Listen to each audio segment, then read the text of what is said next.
Alright, so for this nostalgic rewind, I'm talking about RYSE Son of Rome. A classic, in my opinion, Xbox One launch title game that lives in infamy, kinda.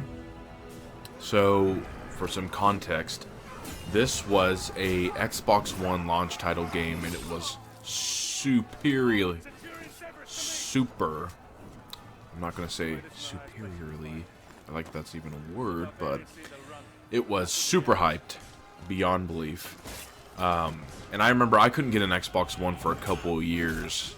You know, unlike most of the people around me, I didn't have mommy and daddy's money to just spend on whatever. But, yeah, so even after I got an Xbox One, I just never thought to have gotten it. And just because I kind of heard some bad things, you know, I had heard, oh, the game's short, the game is very boring, blah, blah, blah. And so I just never touched it. And I recently just bought it here about in October of this year, 2022, but didn't play it until like November. And I gotta say, if I could sum this game up in, well, I'm not going to count how many words, but the game is basically an Xbox 360 game that was unfortunately released on Xbox One and overhyped. This game is the perfect recipe for an Xbox 360 game. It's about a 7-hour game. The story is interesting enough and different, and alludes to more things in the future, which clearly didn't happen. And the gameplay is simple yet entertaining. You know, when people say that this game is very repetitive and boring, you have to really break down what you're saying there. And I'm not trying to be an armchair fucking psychologist or whatever, but when you sit there and go, well, all I do is press X to light attack, Y to light attack, A to block and parry, and right trigger to do the kill animation. Oh, it's all I keep doing. Which I agree, you know? It can be repetitive, but here's the thing. Whenever you play Call of Duty, you aim, you shoot, you melee, you jump, duck. You see where I'm going with that? You basically do the same thing in every game. And you know what? I've complained myself. I'm guilty of it. I've also complained that games can get repetitive. But then I kind of have to sit back and say, well, you know, a lot of games are repetitive. It's a video game. It's not, you know, not every game is this. You can basically make whatever choice you want and do whatever. We've programmed this game to do anything. So when you play RYSE Son of Rome, yes, you basically do light attacks, heavy attacks, roll, parry, and then right trigger to initiate the strange cinematic but you QuickTime event, which is a little odd, but even though you think that that's simple, it can get real hard. And you know why? Because I think they knew that it's like, wow, okay, our controls are pretty simple, but here's what we're gonna do. We're gonna throw a base enemy at you. You can basically block any of his moves. You can break through his shield. You can kill him pretty quick. Maybe a few slashes. Okay. Now we're going to throw a guy with a shield at you. He's got a sword, he's got a shield. He does a thing where he'll try to hit you twice. So if you block once, you better remember to block twice. Okay, you can break through his shield not too bad. He takes maybe double the hits. Okay. Now we're going to throw another guy at you. This time, this guy doesn't have shields, he dual wields. And here's what he does. He hits you 3 times. You have to consecutively block each hit. Okay, and then you go for him. But he can also kind of detect light hits, so he dodges out of the way. Okay, wow, that's a challenge. Now here's another guy. He's got a big-ass two-handed weapon. He does a thing where you can block, but you have to time it perfectly or you're fucked. Otherwise, roll out of the way. So now you're going, huh, okay, well, taking those guys on doesn't sound too bad. Until the game goes, well, here's 4 of each of those enemies. Fight them at once. Oh yeah, they're not going to sit there and really wait for you to go, let me kill that guy first. Let me kill that guy first. No. The game will literally go, everyone attacks you at once, and you have to memorize what each person does. And this isn't no Arkham game, Shadow of Mordor shit where it tells you when to counter. They just come at you. So you actually have to really be paying attention to movements and really think about what you're going to do next and who to roll out of the way, parry, or maybe perfect time parry the heavy attacks when they glow red.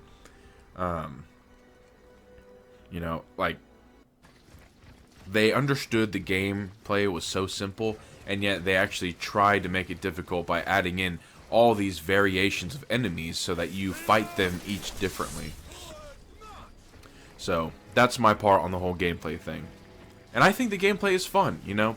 They like to get real cinematic with it, and sometimes I wish it was just a kill cam, like a cutscene, because it'll do the thing where you press right trigger to initiate the, like, you're killing them off. But it'll be, you know, let's say one whole move to kill someone off is split into 4, like, sections. And you have to press X or Y when they glow blue or yellow. And you have to do it based off how you time it, is based off your scoring. You know, recruit, soldier, legendary, centurion. So, but even if you fail, it still does it. You just get less points. I honestly wish that it would just be a cutscene and maybe like 1 button, not this obnoxiously like 3, sometimes even 4. But on that note, the kill cams, not really kill cams, the killing cinematic is pretty damn cool. And you can get upgrades, at least from what I'm gathering.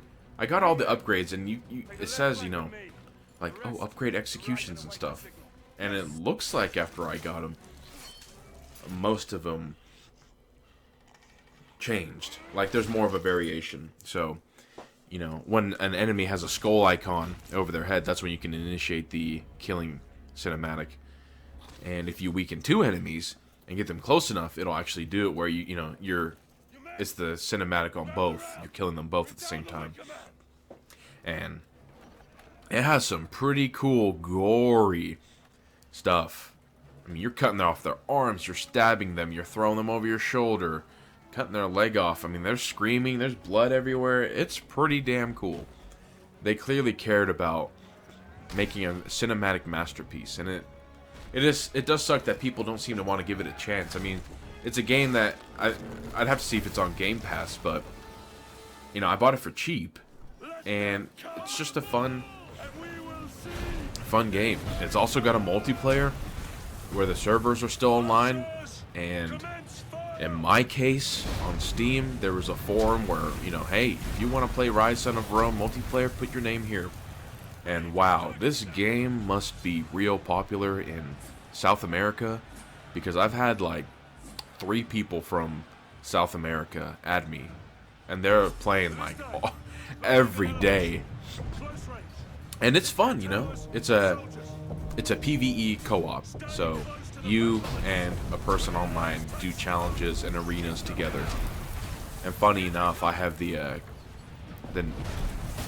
nano suit from RYSE, so it's a little goofy looking, but funny. I like it.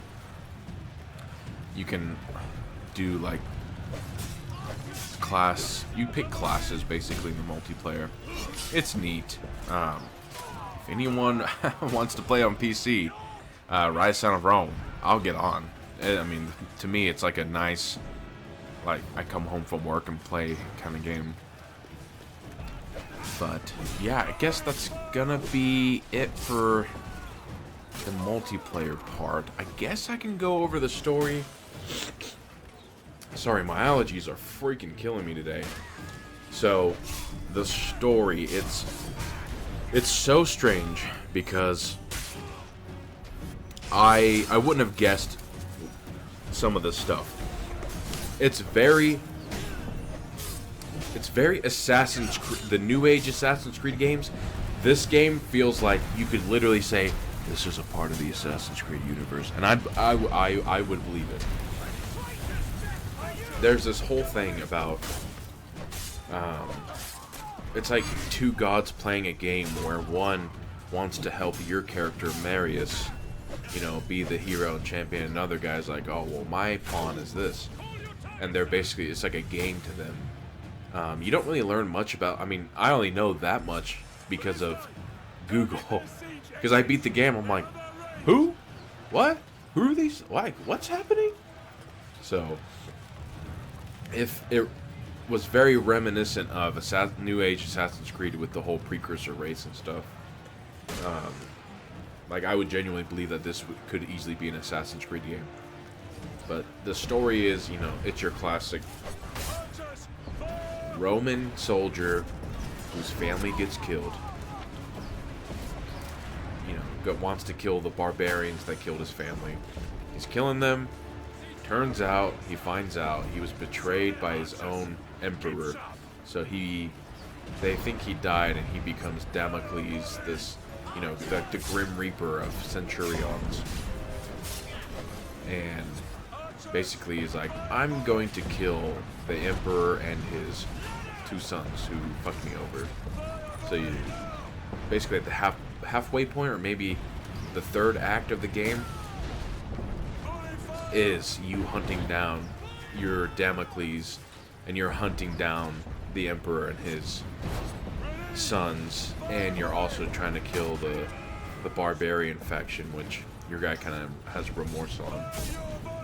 So yeah, it's an interesting story. I do honestly wish they kind of did more with it, because they set up the whole god stuff, and it's like, oh, so you seem to have like a lot more that you don't want to tell me about. So that's about it for the story, just because it really is very simple and kind of leaves a lot out where you're a little confused. So I guess I've talked about the main parts: the multiplayer, the gameplay, and the story. So yeah, if you can, you know what, if you can find this on Game Pass, just give it a try. It's a fun time. It's nothing too serious, but it's nothing too bad. And on Steam, like I said, I'm online. People can play with me. It's on sale frequently on Steam, so just have a look out. But that's gonna be it for this video. I appreciate everyone watching, and as always, thank you for watching. And I'm out.